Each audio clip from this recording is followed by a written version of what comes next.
आर्यन भाई, welcome to the stream sir. कैसे हैं आप?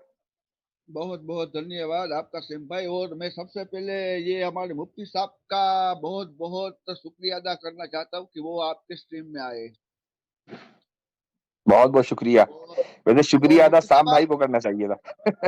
हाँ नहीं नहीं, वो सेम भाई से तो हमारी मैं बहस चलती रहती है, थोड़ा सा खट्टा थोड़ा सा मीठा चलता रहता है, कोई बात नहीं है, वो तो चलता रहता है, उसमें अच्छा कोई अच्छा। प्रॉब्लम नहीं है। और ना ही मुझे ये सेम भाई से प्रॉब्लम है और ना ही किसी और मुस्लिम से प्रॉब्लम है। आमिर भाई से तो हमें होनी चाहिए आपको। हाँ, मुझसे तो होगी। नहीं नहीं, जो भी कट्टर है उससे जो भी कट्टरवाद फैलाएगा उससे प्रॉब्लम पूरी दुनिया को होगी, फिर वो हिंदू हो या मुसलमान हो या एक्स मुस्लिम हो। ठीक, बहुत अच्छा। चले खैर, अब आगे करें, आगे बात करें। तो अभी जो सेम चलिए भाई आर्यन पूछ भाई। रखा है। हाँ आप जी। बोलिए बोलिए बोलिए, आप तो बोलिए आप आप। कौन से एक्स मुस्लिम को सपोर्ट करना चाहेंगे आज?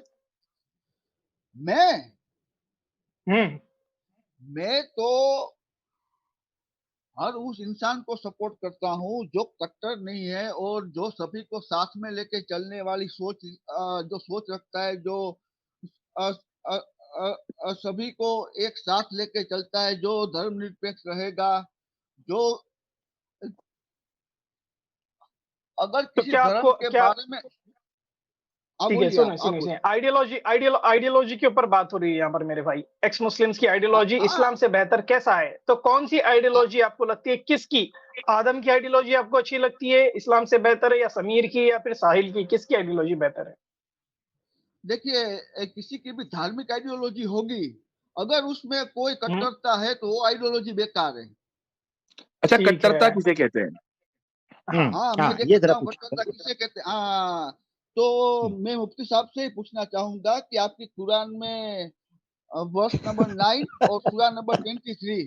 पूछा पूछा कट्टरता मुफ्ती किसको साहब बोलते ने हैं? नहीं है, कट्टरता नहीं, किसे देखे कहते हैं? आर्यन हाँ, भाई, मुफ्ती साहब मैं आर्यन भाई देखें, हाँ आप बोलिए, मानते हैं ना हाँ हमारे बोलिए। यहाँ कट्टरता है। सुन लीजिए, आप मानते हैं ना हमारे यहाँ कट्टरता है, ये नहीं मानते? हाँ 100% है। नहीं है हंड्रेड ना? परसेंट है। है हाँ ना? तो चलो, हमारा तो छोड़ो, हम तो खराब 100%। निकले। अब आप बताओ, हाँ, कट्टरता किसे कहते हैं? कट्टरता उसे कहते हैं कि सबसे पहले तो अपनी विचारधारा किसी के ऊपर थोपना। ठीक। अगर वो उस विचारधारा को नहीं और मानता तो उसको, अगर वो आपकी विचारधारा को नहीं मानता तो उसको दूसरे दर्जे का नागरिक बना दो। ठीक। और उसके हुकूक, उसके जो हक होते हैं उसको एकदम सीमित कर दो। ठीक। और उसके ऊपर और अत्याचार जी। करो, ठीक। उसके ऊपर अत्याचार करते रहो, जी। उसको कोई अधिकार न दो। और इस तरह के ठीक। काफी सारे पॉइंट है, लेकिन मैंने जो जी आपको जी जी। बताया वो, हाँ वो हाँ, इतना भी आपके बहुत है। सामने। हाँ इतना भी बहुत, हमारे इतना लिए भी इतना भी बहुत, बहुत है। आपको मिल जाएंगे। आपने बहुत ज्यादा मवाद दे दिया हमें। अब आप ये बताइए कि हिंदू राष्ट्र तो इस एतबार से बड़ा कट्टर हुआ, क्या ख्याल है? हिंदू हम्म, हिंदू राष्ट्र हम्म, तो है ही नहीं, हिंदू राष्ट्र तो है ही नहीं। नहीं, उसकी कल्पना, उसका तसव्वुर, उसका जो आइडिया है, द आइडिया ऑफ हिंदू राष्ट्र, हाँ, और सबसे वो पहले तो कट्टर है हिंदू या राष्ट्र नहीं? होना ही नहीं चाहिए। सबसे पहले तो हिंदू राष्ट्र होना ही नहीं चाहिए। राष्ट्र होना चाहिए नहीं सेक्युलर। होना चाहिए, ठीक। सेक्युलर और होना चाहिए, इस्लामिक चलो। भी नहीं अब होना चाहिए। इसका मतलब आप और सेक्युलरिस्ट इस्लामिक हो। भी नहीं होना ठीक है, चाहिए। ठीक है। तो आप मुझे एक ठीक बात है। बताओ कि, अब मुझे एक बात बताइए, मान लो मैं इंडिया में रहता हूं और मैं ये कहूं कि मैं सेक्युलरिज्म को नहीं मानता, मैं तो हिंदू राष्ट्र को सपोर्ट करता हूं। मान लो अगर कोई हिंदू है, वो ये कहे कि मैं तो हिंदू राष्ट्र को सपोर्ट करता हूं, सेक्युलरिज्म को खत्म करो, तो क्या आप उसको हिंदू राष्ट्र नाफिज करने दोगे? हिंदू राष्ट्र इंपोज करने दोगे? नहीं। तो इसका मतलब आपने सेक्युलरिज्म उसके ऊपर थोपी, तो आप भी कट्टर निकले। अरे अरे मुफ्ती वाह वाह वाह, साहब, अरे मुफ्ती जबरदस्त। साहब, सेक्युलरिज्म एक हाँ इंसानियत और सभी को साथ में लेकर चलने की विचारधारा है। अगर मैं हिंदू राष्ट्र किसी के ऊपर थोपता हूँ तो फिर हाँ। हिंदू धर्म वाले उसके ऊपर देखो, आप उसको। सेक्युलरिज्म में एक बात बताइए मुझको, क्या मुसलमानों को यूनिफॉर्म सिविल कोड के तहत लाना चाहिए या नहीं लाना चाहिए? मुसलमान को नहीं, सभी को लाना चाहिए। सभी को लाना चाहिए, ठीक है। जब आप हाँ, सबको यूनिफॉर्म सिविल कोड में लाएंगे, तो मुसलमान को उसके मजहब पर चलने का राइट आपने छीना कि नहीं छीना? अपने घर में रखो। वो आप मुस्लिम पर्सनल लॉ अपने घर ही में तो होता है। आपके घर में कोई नहीं, होता है? नहीं, अगर मेरी बात सुनिए, अगर हाँ भाई, मुस्लिम आपका पर्सनल लॉ आप किसे कहते हैं? पर्सनल का मतलब पर्सनल। एक मिनट, मुफ्ती साहब आपके एक पॉइंट, मुफ्ती साहब आपके पॉइंट के ऊपर तो, मुफ्ती साहब आपके पॉइंट के ऊपर तो सुरेश यादव भी क्या हैं, माशाल्लाह मुफ्ती साहब, क्या बात है। माशाल्लाह। जी एक मिनट मुफ्ती साहब, हाँ जी देखिए, जी। अगर आपके पर्सनल लॉ हमारे हम्म। संविधान से टकराते हैं तो उसमें नहीं टकरा रहे ना। देखो, अगर आपके संविधान से पर्सनल लॉ टकरा रहे होते तो आज तक के पर्सनल लॉ क्यों है? बताओ, कौन सी आप चीज अनकॉन्स्टिट्यूशनल, कौन सी चीज इंडिया में अलाउड है? 1985 में, शायद आपको पता होगा क्योंकि आप मुझसे बड़े भी हैं और बहुत ज्ञानी भी लगते हैं, आपको पता होगा कि हमारे भारत में एक शाहबानो केस हुआ था। हाँ, हुआ था। मैं हाँ पर्टिकुलर हाँ केस की हाँ, बात नहीं कर रहा हूं, सुन लीजिए। मैं पर्टिकुलर केस की बात नहीं कर रहा हूं, मैं बात कर उसके रहा हूं बाद ओवरऑल पर्सनल लॉ। हमारे वो पर्सनल लॉज हैं, सुन लीजिए, मेरे वो पर्सनल लॉ, मैं पर्सनली अपने लॉ पर अपनी लाइफ में अपने घर में अमल करना चाहता हूं, ठीक है? तो आपको क्या मसला है? क्यों आप यूसीसी मेरे ऊपर थोपना चाहते हैं? और अगर यूसीसी थोपना चाहते हैं तो फिर आप भी कट्टर हैं। यूसीसी सभी के लिए है ना मुफ्ती साहब, आपके लिए, एक अकेले के लिए नहीं है। हिंदू, नहीं तो मुस्लिम, आप सिख, आप ईसाई, ये जैन, कहिए ना कि ईसाई। भाई, आप ये कहिए कि हर कम्युनिटी को अपने पर्सनल लॉ पर अमल करने का हक है, अगर आप इतने ही धर्म निरपेक्ष हैं। अ- अगर सभी को अपने धर्म के ऊपर अधिक, अगर सभी को अपने पर्सनल लॉ बना के और सभी अपने अपने हिसाब से चलेंगे तो ये पूरा देश किस हिसाब से चलेगा मुफ्ती साहब? एग्जैक्टली इसका मतलब ये हुआ कि आप अपनी एक आइडियोलॉजी, जिसको हम सेक्युलरिज्म कहते हैं, जो आपने वेस्ट से इंपोर्ट की है, वो आप अपने देशवासियों पर इंपोज अरे कर रहे वेस्ट हैं। को तो छोड़ भैया, आपसे दीजिए, बढ़कर कट्टर एग्जैक्टली, कौन हुआ? एग्जैक्टली। वेस्ट को छोड़ दीजिए मुफ्ती साहब। आर्यन गोस्वामी आपके लिए आसान कर देता हूं मुफ्ती साहब की बात जो है। देखिए आपका पॉइंट क्या था, एक मिनट, पॉइंट एक ऑफ मिनट, कंटेंशन, जरा सुनिए, एक जरा मिनट, सुन एक मिनट। लीजिए, मैं आपके लिए, मैं पब्लिक आबिद के लिए भी भाई, आसान कर दूं। और ये यार, आबिद भाई आपकी आर्यन बात सुन नहीं लो, यार लगाता मुझे है। सुन बोलने लो। क्यों नहीं देते? मुझे नहीं समझ आती आर्यन, मेरे आर्यन बोलने से। सुन लो यार। मैं कह रहा हूं जी एक आमिर भाई मिनट क्लियर बोलिए कर जी। देता हूं, सारी बैठ के गुफ्तगू कर रहे हैं, मैं जब बोलने लगता हूँ यार मुझे चुप करा देंगे ना, मैं की करा है। अच्छा बात ये है, पब्लिक को पता पब्लिक को पता चले कि मुफ्ती साहब का पॉइंट क्या है, आर्यन गोस्वामी के किस पॉइंट पर बुनियाद थी जो सवाल रखा गया। देखें आर्यन गोस्वामी भाई, आपका बुनियादी पॉइंट जो था वो था थोपना।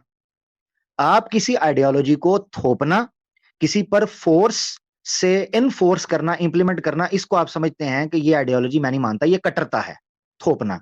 मुफ्ती साहब ने पॉइंट रखा, उस पर आपने कहा नहीं, सबको हम एक बैनर के नीचे लेके आएंगे, ठीक है ना, यूसीसी, यूनिवर्सल सिविल कोड या यूनिफॉर्म सिविल कोड के अंदर हम लेके यूनिफॉर्म आएंगे, civil code. Uniform civil code, sorry, UCC, उसके अंदर लेकर आएंगे। ये वो पॉइंट है, इस पर आप आ जाएं। मैं ये बात रख आपके लिए आसान करने लगा था और पब्लिक के लिए भी कि मुफ्ती साहब का असल सवाल आपके उस बेस के ऊपर है, थोपना, यूसीसी हो या कोई और हो। जी आपके बकौल आर्यन भाई बात कर। हेलो, जी भाई, जी अब बोले जी आप। आर्यन भाई बोलिए। इसमें ऐसा है मुफ्ती साहब कि ये जो आप यूनिफॉर्म सिविल कोड की बात कर रहे हैं वो सभी के लिए है, ये किसी के ऊपर थोपा चले, नहीं मैंने जा नहीं रहा मैंने है। मैंने मान लिया, मैंने समझ लिया कि वो सबके लिए है। मेरा पॉइंट सिर्फ इतना था कि आपको सेक्युलरिज्म चूंकि अच्छा लग रहा है और आप ये समझते हैं कि सारे इंसानों की भलाई इसमें है, तो आप इसीलिए तो सेक्युलरिज्म थोपेंगे ना दूसरों पर। अरे सेक्युलरिज्म किसी के ऊपर थोपा नहीं जाता मुफ्ती साहब, वो एक आप इंसानियत की विचारधारा है। अभी तो आपने बोला ना, मैंने आपसे कहा कि भाई इंडिया में अगर कोई मुसलमान मसलन इस्लामी निजाम लाना चाहे, शरिया लाना चाहे, या कोई हिंदू हिंदू राष्ट्र लाना चाहे, तो आपने कहा हम उसको रोकेंगे। तो आपने एक आइडिया उसके ऊपर थोपा ना, उसकी पसंद के खिलाफ, चाहे अरे वो मुफ्ती साहब, आइडिया सही हो या गलत हो। ये एक अलग चीज है, आप उसको सही समझ रहे हैं ना, हम तो सेक्युलरिज्म को नहीं सही समझ रहे। आप मेरे ऊपर अगर थोपेंगे तो आप मेरी मर्जी के खिलाफ थोपेंगे ना। मैं तो नहीं सही समझ रहा सेक्युलरिज्म, बताइए। तो मैं आपसे एक ही सवाल पूछना चाहता हूँ। जी, एक इस्लामिक देश में एक मुर्तद की सजा क्या होती है? नहीं, ये एक अलग सवाल है। हमने नहीं नहीं आपसे नहीं ये नहीं, सवाल आप किया। नहीं, मुफ्ती आप साहब मुझे तो ये गलत कह बताइए चुके हैं, मुफ्ती एक साहब। मिनट आर्यन भाई गलती होगी तो मैं बोलूंगा। मुफ्ती साहब स्टार्ट में कह चुके हैं कि हम तो कट्टर हुए, हमें रख दो साइड पे, आप अपनी बात का जी दिफा करें। जी, जी हाँ, तो आपने तो एक हमें कट्टर मान सेक्युलर लिया ना। राष्ट्र, देखो एक आप मेरी बात नहीं समझ रहे हो आर्यन भाई। मैं ये समझाना चाह रहा हूं कि जिस तरह हम कट्टर है ना, आप भी कट्टर हो। बस मैं इतना समझाना चाह रहा हूं। अब हमारी कट्टरता को हम डिफेंड करने के हम यहाँ बैठे ही नहीं, चूंकि हम तो मान रहे हैं ना हम कट्टर हैं। आप बताओ कि आप कट्टर हो या नहीं। मैंने साबित किया कि आप भी कट्टर हो। अगर मैं कट्टर होता तो जो कोई भी देश का संविधान बनता है ना, किसी भी देश का संविधान बनता है मुफ्ती साहब, उस जी संविधान में साफ साफ आपको बोलने की आजादी होती है, आपको नास्तिक होने की आजादी होती है, आपको आस्तिक होने की आजादी होती है। हम इस ठीक। विचारधारा के ऊपर चलने वाले लोग हैं, लेकिन आप इसलिए अच्छा ठीक कट्टर है, है क्योंकि चलिए अब मैं आपसे पूछता हूं, क्या एक आपको मिनट आपको एक नहीं, रुक मिनट एक जाइए रुक मिनट जाइए, बोलने की एक आजादी मिनट पर बात मुफ्ती साहब, करते हैं, एक बोलने मिनट। की आजादी पर बात कर लेते हैं। रुक जाइए, क्या आपको इंडिया में हेट स्पीच की आजादी है? हेलो। जी, आपको इंडिया में हेट हाँ, स्पीच की आजादी है? हेट स्पीच की आजादी, हेट बोलने स्पीच, की आजादी। हेट स्पीच की, हाँ, हेट स्पीच की, हाँ। एक मिनट। हाँ हाँ, मैं उसी के ऊपर आ हम्म रहा हूँ। हम्म सबसे पहले तो जो भी स्पीच अगर किसी कम्युनिटी को, हम्म किसी कम्युनिटी के ऊपर अगर कोई हेट स्पीच देता है हम्म तो उसके ऊपर संविधान के तहत कार्यवाही होनी चाहिए, ना कि ठीक, किसी भी बहुत धर्म अच्छा, के या किसी मजहब के आधार पर। बहुत अच्छा। तो इसका मतलब ये हुआ कि फ्री स्पीच अनलिमिटेड नहीं है, लिमिटेड है ना?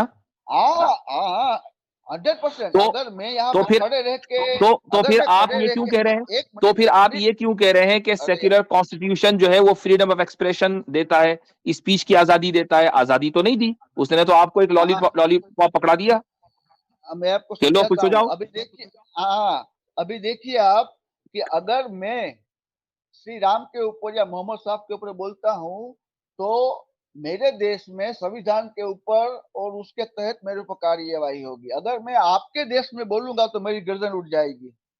मैं वही तो कह रहा हूं ना कि हाँ तो आपको मैं, फ्रीडम ऑफ हाँ एक्सप्रेशन, तो यही सेक्युलर देश है। आपको देखिए, हम हमारे देश में गर्दन उड़ेगी या नहीं उड़ेगी हम तो पहले ही मान के चले ना, हम कट्टर हैं, हम तो पहले ही मान के चले। हाँ, तो आप आपकी हमें विचारधारा नहीं चलती। आप हम यहां डिफेंड करने के लिए नहीं बैठे। हम ये कह रहे हैं कि कॉन्स्टिट्यूशन ने, जिसको आप बहुत ज्यादा प्राउडली प्रेजेंट कर रहे हैं और ये कह रहे हैं कि कॉन्स्टिट्यूशन हमें फ्रीडम ऑफ नहीं नहीं, एक्सप्रेशन देता है, तो कहां दिया उसने? अगर आपकी आपकी किसी बात को वो हेट स्पीच मान रहा है और उसकी वजह से आपको 3 साल की जेल में डाल रहा है, तो आपको फ्रीडम ऑफ एक्सप्रेशन कहां हुआ? बताओ कहां हुआ? हाँ, मैं आपसे वही बोल रहा हूँ। अगर मेरी स्पीच मुफ्ती साहब को दुख पहुंचा रही है तो मेरे ऊपर तो फिर कार्यवाही आपको, होगी। इसका मतलब ये है कि लेकिन आपको फ्रीडम ऑफ, फिर आप ये मत कहो कि कॉन्स्टिट्यूशन ने आपको फ्रीडम ऑफ एक्सप्रेशन दिया है।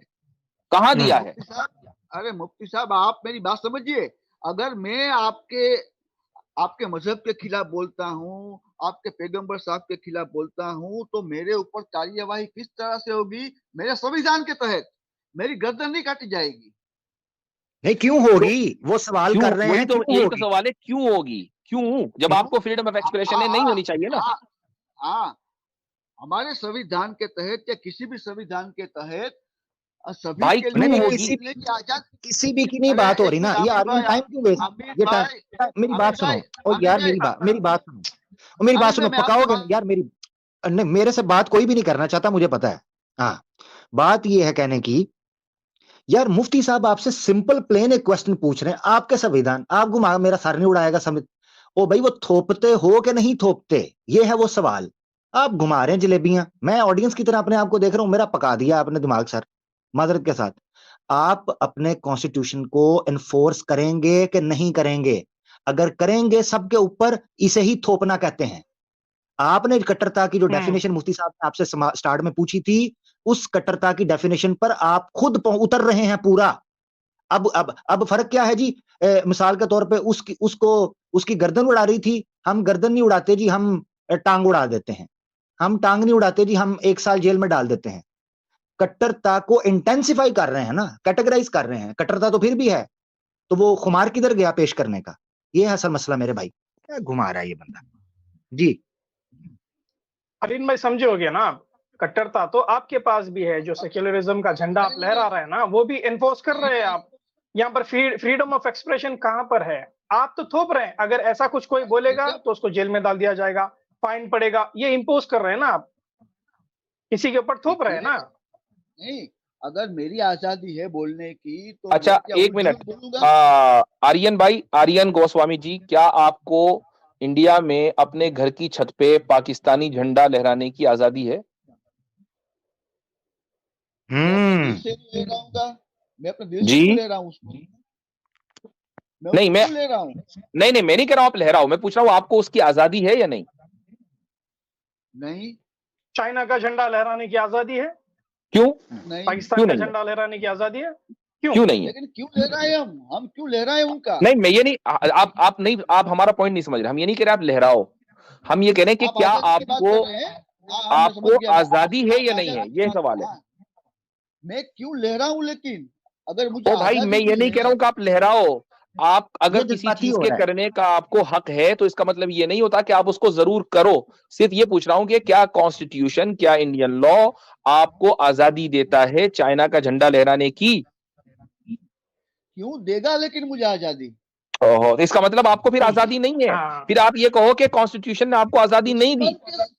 अरे मुफ्ती साहब, दुश्मन देश का झंडा लहरा के हमें अपने देश में क्या करना है? भाई, इसका फार्मूला एक आदमी चाइना को दुश्मन देश नहीं मानता, तो इसका मतलब यह है कि उसको आजादी होनी चाहिए, वो अपने घर पे चाइना का झंडा लहराए। लेकिन उसको आजादी नहीं है, तो फिर इसका मतलब यह हुआ कि जो सेक्युलर कंट्री है उसका कॉन्स्टिट्यूशन आप लोगों को फ्रीडम नहीं देता। आप लोग सिर्फ कहते हो कि फ्रीडम है, लेकिन है कहीं नहीं। बल्कि अगर आप चाइना का झंडा लहराओगे या पाकिस्तान का, सेडेशन चार्जेस लग जाएंगे और आप 20 साल सड़ेंगे जेल के अंदर। 100%।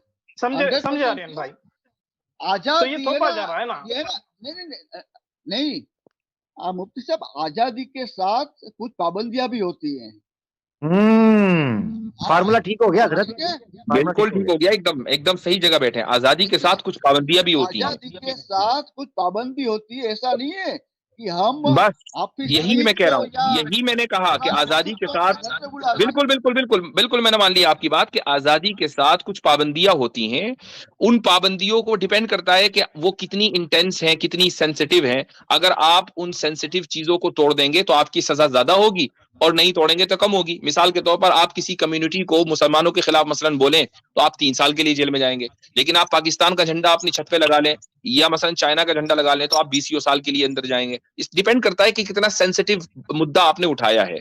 तो अगर आप एक इस्लामी मुल्क में हैं, रुक जाइए, अगर आप एक इस्लामी मुल्क में हैं कि जहां का कॉन्स्टिट्यूशन कुरान और हदीस है, और एक आदमी उस कॉन्स्टिट्यूशन को मुस्तरद कर दे, वो ऐसा ही है जैसा कि इंडिया में रहने वाला अपने घर की छत पे पाकिस्तान का झंडा लगा ले या चाइना का झंडा लगा ले, जिस तरीके से उसके ऊपर सेडिशन चार्जेस लगेंगे, ऐसे ही एक इस्लामिक स्टेट में रहने वाले मुर्तद के ऊपर भी सेडिशन चार्जेस लगते हैं। That is the only difference. अगर आप उसको कट्टरता कहते हैं तो फिर ये भी कट्टरता है जो आपके यहाँ मुल्क में है। दोनों कट्टर हैं। एग्जैक्टली।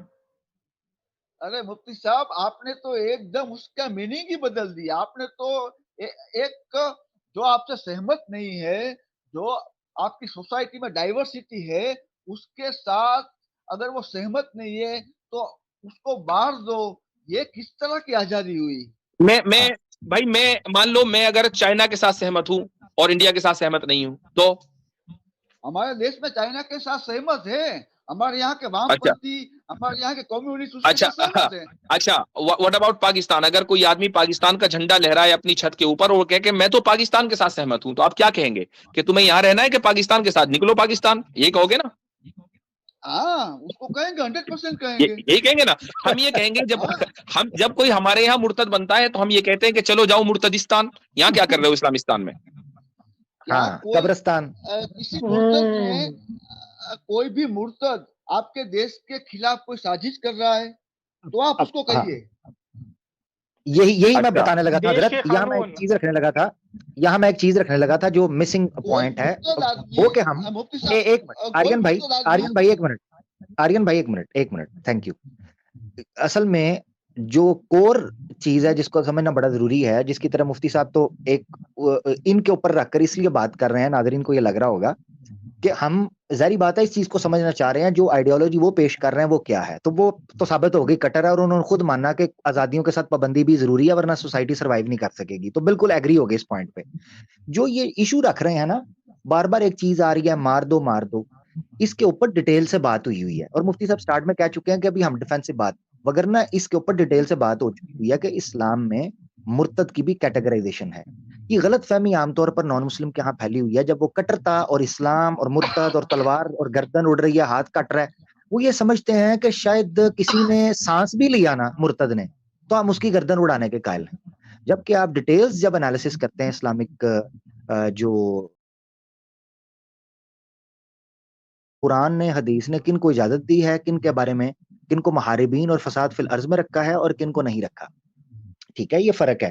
तो बहरहाल आर्यन गोस्वामी साहब चूंकि नहीं समझ पाएंगे, उनका ज़हन बन चुका हुआ है कि शायद इस्लाम के अंदर जिसने ऐसी बात सांस किया मत मुर्तद कीजिए उसकी गर्दन उड़ा दी। अरे आमिर भाई, सभी के पास दिमाग है, ठीक है, आप अपने आप को तोप मत समझिए मेरे भाई, जी ठीक है। जी, आर्यन देखिए भाई, आर्यन भाई मेरा बात सुने, मैंने आपके दिमाग का कोई बात तो नहीं ना मेरा भाई की, वरना अगर आप मुझे तोप कहेंगे मैं आगे बांध के आपको आगे बांध के चलूंगा, ये याद रखना, ठीक है ना। सैम भाई की हाँ स्ट्रीम में आता हूँ और ये मुफ्ती नहीं, साहब सैम भाई आर्यन की भाई, स्ट्रीम में आके, सैम भाई की स्ट्रीम में आके मुझे तोप कहेंगे, ठीक है? मुझे तोप कहेंगे तो मैं आपको आगे बांध के आपने पहले चलूंगा, क्या बोला? याद रख। आपने पहले क्या बोला? हाँ, आपने पहले क्या बोला? मैंने जो आपने बोलना था क्या बोल बोला? दिया, मैंने जो बोलना था बोल दिया मेरे भाई। मुझे लग रहा है शायद कि आपको मसला पड़ रहा है मुझसे बात करने से, आप मुफ्ती साहब से ही कीजिए। हाँ, ये ना हो मैं आपको आगे बांध दूं। मैं बिल्कुल मैं कट्टर हूँ, आर्यन भाई, अल्हम्दुलिल्लाह, आर्यन भाई, अल्हम्दुलिल्लाह आर्यन कट्टर भाई, हूँ। देखिए हाँ, कट्टर देखिए हूँ। आर्यन भाई, यहाँ पर एक अच्छी हाँ, आर्यन सुन लो ना मेरे भाई, देखिए आप अच्छी बात करते हैं, आपने पहले वही बताया कि आप सबकी रेस्पेक्ट करते हैं, अच्छी बात करते हैं, तो अच्छी बात करिए ना मेरे भाई। देखिए यहाँ पर हम गुफ्तगू कर रहे थे कट्टर की, ये आप देख लीजिए, अच्छा सुनिए ना आर्यन, आर्यन, ठीक है आर्यन भाई, देखिए आपसे बात कर रहा हूँ ना मैं भी, तो मुफ्ती साहब ने आपको जो समझाया, तो आप भी कट्टर है एक, तो आप खुद मानते हैं, इसको एक्सेप्ट किए है आप, तो कट्टरपंथी आपके पास भी है, तो अब क्या करेंगे आप? सेक्युलरिज्म छोड़ देंगे? कहाँ पर जाएंगे फिर आप? अरे सेम भाई, कट्टरपंथी का मतलब ये थोड़ी होता है कि मेरी एक जो हमारा देश में अगर कोई मेरे धर्म को नहीं मानता इसलिए मैं देखो उसको आर्यन मार गोस्वामी जी, धर्म आपने नहीं, अभी ये नहीं, कहा, आर्यन गोस्वामी जी अभी आपने ये कहा कि जो मुर्तद है वो आपके देश के खिलाफ साजिश कोई कर रहा है। मैंने मान लिया थोड़ी देर के लिए, एक आदमी अपने घर में, घर के ऊपर पाकिस्तान की मोहब्बत में पाकिस्तान का झंडा लहरा रहा है, उसने तो कोई देश के साथ साजिश नहीं की, उसने सिर्फ अपनी मोहब्बत का इजहार किया ना। आप क्यों उस पर सेडिशन के चार्जेस लगा के उसको पाकिस्तान भेजते हो? पाकिस्तान 1947 से भारत का दुश्मन रहा है मुफ्ती साहब। हाँ, तो इसी तरीके से काफिर, इसी तरीके से काफिर मोमिन का दुश्मन है ना। काफिर मोमिन दोनों एक नहीं हो सकते। मैं तो आपका दुश्मन नहीं हूँ। नहीं, तो मैं कह रहा हूँ काफिर अगर एक मुसलमान स्टेट है, एक इस्लामिक स्टेट है, सुन लीजिए, एक इस्लामिक स्टेट है, उसमें एक ऐसा काफिर है कि जिसको रहने की इजाजत नहीं है। देखो, क्रिश्चियन को रहने की इजाजत है, यहूदी को रहने की इजाजत है, और किसी भी शख्स को जिम्मी बनकर रहने की इजाजत है, लेकिन एक मुर्तद को इजाजत नहीं है। सुन लीजिए, एक मुर्तद को इजाजत नहीं है। अब वो मुर्तद इस्लामी स्टेट में रहना चाहता है, तो भाई हम ये कह रहे हैं कि मुर्तद जो है उसका इस्लामी स्टेट से 36 का आंकड़ा है, वो दुश्मन है इस्लामी रियासत का, तो क्यों उसको फिर बर्दाश्त करे इस्लामी रियासत? बताओ। एग्जैक्टली। बस मुफ्ती साहब, आपने एकदम मेरे मुंह की बात छीन ली, जो मैं चाहता था। फिर आप रहने दें, अगर उन्होंने आपकी बात ही की है तो आप रहने दें। 100%। बहुत बहुत धन्यवाद मुफ्ती साहब। आपने साफ कहा कि एक मुर्शिद को इस्लामिक देश में रहने की इजाजत नहीं, और जिम्मी ये सब आपने बोल के एकदम अच्छा काम किया है। और आपने साबित किया। एक मिनट, जिम्मी के माना बताइए, ये जो जिम्मी आपने बोला इसके माने बताइए आप। जिम्मी किसे कहते हैं बताइए? जो जिम जाता है? नहीं, जो गैर मुस्लिम है, जो गैर मुस्लिम है और जिसको जजिया देना पड़ता है। ओके, जिम्मी किसको कहते हैं? उसके माना पूछ रहा हूं मैं आपसे, मैं उसकी इंटरप्रिटेशन नहीं पूछ रहा हूँ। जिम्मी के माना, जिम्मी के माना क्या है? मैंने यही तो बताया मुफ्ती साहब की, जो गैर मुस्लिम है, जो काफिर। चलो मैं आसान कर देता हूँ। जिम्मी जिम्मेदारी, एक मिनट, जिम्मेदारी का लफ्ज सुना है आपने कभी? आप जिम्मेदार हैं किसी चीज के, जिम्मेदारी, ये लफ्ज सुना है? सुना ही होगा ना मुफ्ती साहब। सुना ही होगा, ठीक है। जिम्मी जिम्मेदारी दोनों एक ही चीज है। जिम्मी वो है जो हुकूमत की जिम्मेदारी में हो, हुकूमत की जिम्मेदारी है उसको प्रोटेक्शन फराहम करना, उसको उसके राइट्स देना, उसका मजहब सिक्योर करना, उसके पर्सनल लॉ को मेंटेन करना, ये सारी हुकूमत की जिम्मेदारियां हैं भाई। उसके लिए उसको क्या करना पड़ेगा? उसके लिए उसको मुस्लिम स्टेट के अंदर आना पड़ेगा और एज ए टैक्स पेयर रहना पड़ेगा। कौन सा टैक्स, जजिया टैक्स, या जो एक आम मुस्लिम देता है वो? आप उसको जो भी नाम दो, आप उसको जो भी नाम दो। नहीं हाँ, मुफ्ती साहब, आप बात जिजिया, अच्छा घुमाइए। एक मिनट अभी मसला हल हो जाएगा हजरत, एक मिनट हजरत, ये जिजिया, आमिर भाई एक मिनट, जिजिया, एक मिनट, हाँ ये बात सुन लीजिए, आमिर भाई से तो बात नहीं करनी ना। अब जिजिया के माने बताओ किसी का है, जिजिया का तर्जुमा बताइए क्या है। थैंक यू मुफ्ती साहब, थैंक यू। नहीं आपको पता है ना, आप तो एक्सपर्ट निकले। अब मुझे बताओ, अभी जिम्मी को आपने जिम्मी कहा, मैंने उसका तर्जुमा कर दिया आपको। अब मुझे जिजिया का तर्जुमा करके बताओ क्या है। नहीं इतना एक्सपर्ट नहीं हूँ जैसा आप समझ रहे हैं। नहीं आप बहुत एक्सपर्ट हैं भाई, आप सेक्युलरिस्ट हैं, आप एंटी कट्टरता हैं, आप इतने एक्सपर्ट आदमी हैं, तो आप जिजिया के माने बताओ। आप ही बता दीजिए। बस इस नहीं पता तो नहीं पता बोल दो आर्यन। मैं क्यों इनसे ये मैं सवाल क्यों करने लगा था, थैंक यू, आपने वो सवाल कर दिया। यार मुझे आर्यन एक मिनट मुझे बात करने भाई, मुझे तो बोलने दे। जिस तरह इनको जिम्मी और जिम्मा, अरबी जुबान में अज़िम्मा बड़ा अच्छे से आपने बता दिया, रिस्पॉन्सिबिलिटी, एक आप जो है ना डिपेंडेंसी शो कर देते हैं हुकूमत के ऊपर, जिस तरह आ जाती है। तो जिजिया, इनको मैं मुंह पे हाथ फेर कर कह रहा हूं, इनको क्या बड़े से बड़े एक्स मुस्लिम जो है ना इनके चैंपियंस, उनको नहीं पता कि जिजिया का मतलब क्या है।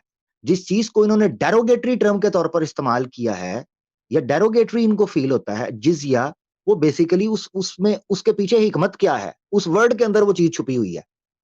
जिजिया के अंदर जिजिया का रूट वर्ड क्या है, तो बताएं, हम तो इनको बताने नहीं वाले। एतराज इनका है, कह रहे मैं तो एक्सपर्ट नहीं हूं, तो फिर एतराज ना करें। एतराज वो करे जो समझता हो उसके इन्स एंड आउट्स को, प्रोज एंड कॉन्स को। आर्यन भाई थैंक यू, कर ले आप। अब देखें, आपको तो जिम्मी भी नहीं पता था ना। अच्छा एक बात बताइए, चले मान लो थोड़ी देर के लिए जिजिया को कुछ और कहते हैं, कुछ और टैक्स कहते हैं। अब जिम्मी लफ्ज पे तो आपको कोई एतराज नहीं रहा ना? लेकिन मुझे एक्स्ट्रा टैक्स देने की जरूरत क्या है मुफ्ती साहब? नहीं, मुझे एक बात बताइए, जिम्मी लफ्ज पर आपको अभी कोई ऑब्जेक्शन है या नहीं है, या खत्म हो गया ऑब्जेक्शन, क्योंकि हमने जिम्मी का माना बता दिए जो हुकूमत की जिम्मेदारी में हो। अब आप बताओ। हजरत ये कह रहे हैं एक्स्ट्रा टैक्स देने की जरूरत क्या है, यानी इस बंदे को ये भी नहीं पता कि जजिया, जिम्मी और उसमें एक्स्ट्रा टैक्स, एक्स्ट्रा नहीं रुक जाइए, मैं अभी टैक्स की बात ही नहीं कर रहा हूँ। मैं ये कह रहा हूँ टैक्स को रखो साइड में, एक्स्ट्रा या अन एक्स्ट्रा। मैं पूछ रहा हूँ जिम्मी लफ्ज पर आपका एतराज खत्म हुआ या अभी है? मैं उसी के ऊपर मुफ्ती साहब आपसे पूछ रहा हूँ कि आपने साफ साफ कहा कि वो टैक्स पे करेगा। ओहो, मैंने अभी बोला, अभी टैक्स की मैं बस सेकंड अभी बात कर रहा हूँ, अभी आपसे 1 मिनट के अंदर आप मुझे ये बता दो, जिम्मी के ऊपर जो आपको ऑब्जेक्शन था, जो ड्रैगेटोरी टर्म आपको लग रही थी जिम्मी, क्या अभी भी वो ड्रैगेटोरी टर्म है आपके नजदीक या नहीं है?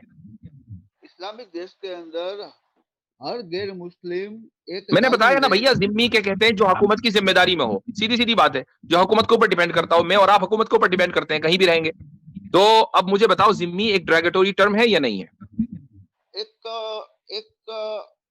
Be honest. हाँ एक मिनट मुफ्ती साहब, एक मुस्लिम देश में एक मुस्लिम को जिम्मी कह सकते हैं आप? भैया मैं आपको बता रहा हूं कि आप सिंपली ये बताओ कि ये ड्रैगेटोरी टर्म है या नहीं, किसी के हुकूमत की जिम्मेदारी में आना ड्रैगेटोरी टर्म है या नहीं? अब मैं आपको बताता हूँ, सुनो एक चीज बताता हूँ, एक मिसाल देता हूँ आपको। 1 मिनट, अभी एक मिनट रुक जाओ, होल्ड ऑन, रुक जाइए। हाँ मुफ्ती साहब, अभी इन्होंने इनको मुफ्ती साहब, इनको ड्रैगेटोरी टर्म, ये अल्फाज जो है बहुत भारी है इनके लिए। आप एक नॉर्मल लैंग्वेज में बता दीजिए, इनको ये समझ में नहीं आया शायद। अच्छा, मैं एक मिसाल देने वाला था इनको। इन्होंने कहा कि क्या एक इस्लामिक स्टेट में एक मुसलमान को आप जिम्मी कह सकते हो? मैं उसकी एक मिसाल दे रहा था, एक कंपैरिजन कर रहा था।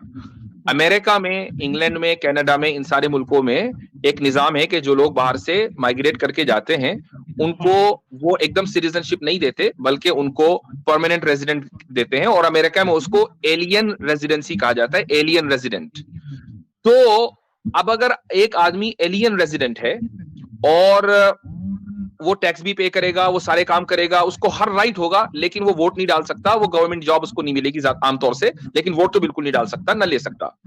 अच्छा, उसको क्या बोला जाता है? उसको रेजिडेंट एलियन बोला जाता है, उसको कभी भी सिटीजन नहीं बोला जाता, और सिटीजन को कभी भी रेजिडेंट एलियन नहीं बोला जाता। ये इन लोगों का एक निजाम है, इसके जरिए वो मैनेज करते हैं, हायरार्की इन्होंने बना रखी है।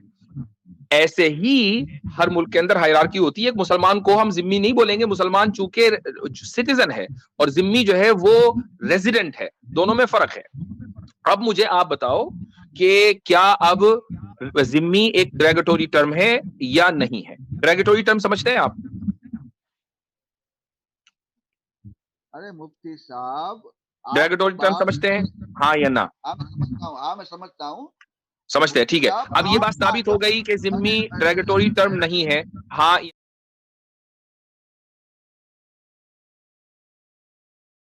बात आपकी कंप्लीट जितनी होनी थी हो चुकी, अब मेरी होगी बात सिर्फ, और आप हाँ या ना करेंगे।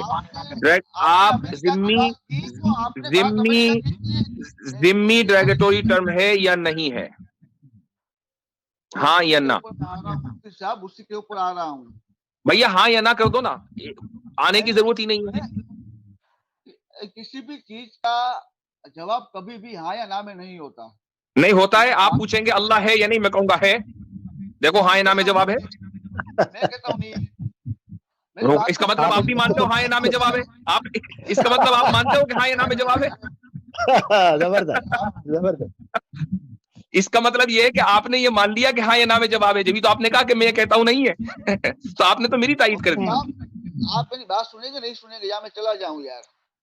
हाँ, इमोशनल बात आपकी काफी आर्यन भाई, मेरे ख्याल से तो आप चले ही जाएं, पूछने की भी जरूरत नहीं है। तो मैं बात नहीं, मैं आपके स्ट्रीम में नहीं आया ना, मैं आपके स्ट्रीम में नहीं आया हूँ।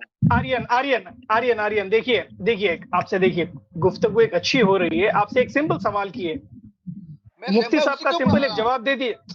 आर्यन सुनो ना मेरे भाई आर्यन देखो, मैं आपको 10 सेकंड देता हूं, ठीक है? 10 सेकंड काफी हो गया ना ऊपर आने के लिए, हो गया यस नो बोलने के लिए? तो यस नो में अगर आप बोलेंगे तो आगे कॉन्वर्सेशन होगा, नहीं तो आप जा सकते हैं मेरे भाई।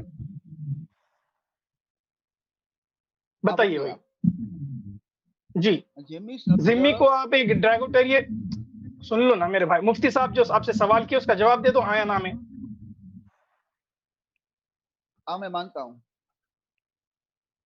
मानते हैं? क्या मानते हैं? ठीक है, तो नहीं, बहुत अच्छी बात है, ये मानते हैं डेरोगेटरी टर्म है। इसका मतलब ये है कि आप जो कि इंडियन गवर्नमेंट की प्रोटेक्शन में है और इंडियन गवर्नमेंट की जिम्मेदारी है कि वो आपको प्रोटेक्शन दे, तो you are a protected subject of the Indian government, therefore it is a derogatory term for you. आप ये भी डेरोगेटरी टर्म होनी चाहिए कि इंडियन गवर्नमेंट आपको प्रोटेक्शन दे रही है, ये आपके लिए डेरोगेटरी टर्म है या नहीं है? ये क्यों नहीं है? लैंग्वेज ही तो बदली है। ये इसलिए नहीं है क्योंकि मैं यहाँ का नागरिक हूँ और आप अच्छा, बात की ना मुफ्ती साहब, ठीक है, चलो कोई बात नहीं, आप वहां पैदा हुए, आप वहां के नागरिक हो, चलो आप जाके आप सेटल हो गए कनाडा में, कनाडा की सिटीजनशिप आपने ले ली या कनाडा का आपने ग्रीन कार्ड ले लिया, तो क्या कैनेडियन गवर्नमेंट को आपको प्रोटेक्शन देना चाहिए या नहीं देना चाहिए? अगर आप प्रोटेक्टेड हैं तो ये डेरोगेटरी टर्म है, क्योंकि आपने जिम्मी को डेरोगेटरी टर्म माना है। जिम्मी के माने है प्रोटेक्टेड। अब बोलो। अगर मैं किसी भी देश में जाता हूँ और वो देश के सिटीजनशिप देता है तो उसकी जिम्मेदारी बन जाता है, लेकिन तो फिर ये डेरोगेटरी टर्म है क्योंकि आप जिम्मी हैं, आप जिम्मी हो ना अरबी में, उसी को तो प्रोटेक्टेड बोलते हैं इंग्लिश में। अरे मुफ्ती साहब, अगर मैं उसी देश में पैदा हुआ हूँ तो मैं जिम्मी कहाँ से होऊंगा? अरे भैया, मैंने दूसरी मिसाल दी ना कि आप कनाडा में गए, कनाडा में तो आप पैदा नहीं हुए ना, कनाडा में आप गए, वहां आपने सिटीजनशिप ले ली, टैक्स दिया, आपको सिटीजनशिप मिल गई। अब मुझे बताओ, आप प्रोटेक्टेड हुए या नहीं हुए? प्रोटेक्टेड हुए तो आप, ये डेरोगेटरी टर्म है। प्रोटेक्टेड नहीं हुए तो फिर आप, ये तो और ज्यादा मसला हो जाएगा आपके लिए कि आप टैक्स भी दे रहे हो, सिटीजनशिप भी मिल गई, फिर भी गवर्नमेंट प्रोटेक्शन नहीं दे रही है। एक ही लाइन में इसको समाप्त कर देता हूं मैं। अगर मैं एक इस्लामिक देश में पैदा हुआ हूं तो मैं जिम्मी हूं या नहीं हूं, बस इतना बता दीजिए। मैंने आपको बताया ना कि अगर आप एक इस्लामी देश में, बताया मैंने आपको, अगर आप एक इस्लामी देश में पैदा होंगे तो आप अगर मुसलमान हैं तो आप सिटीजन हैं, और अगर आप मुसलमान नहीं हैं तो आप प्रोटेक्टेड हैं। बस ठीक है, टेक केयर, ओके जी, थैंक यू, बहुत शुक्रिया। यानी इनको प्रोटेक्टेड होने पर एतराज है कि प्रोटेक्टेड क्यों है? मैं माजरत चाहता हूँ, इसलिए मैंने उतार दिया और इनसे इजाजत ले ली। उन्होंने कहा बस ठीक हो गया, ताकि ये इन्होंने काफी टाइम, मुफ्ती साहब आपका भी, सैम भाई आपका भी ले लिया था, और बड़े जी, जी। कॉलर्स इंतजार नहीं नहीं, ठीक किया आपने, बिल्कुल।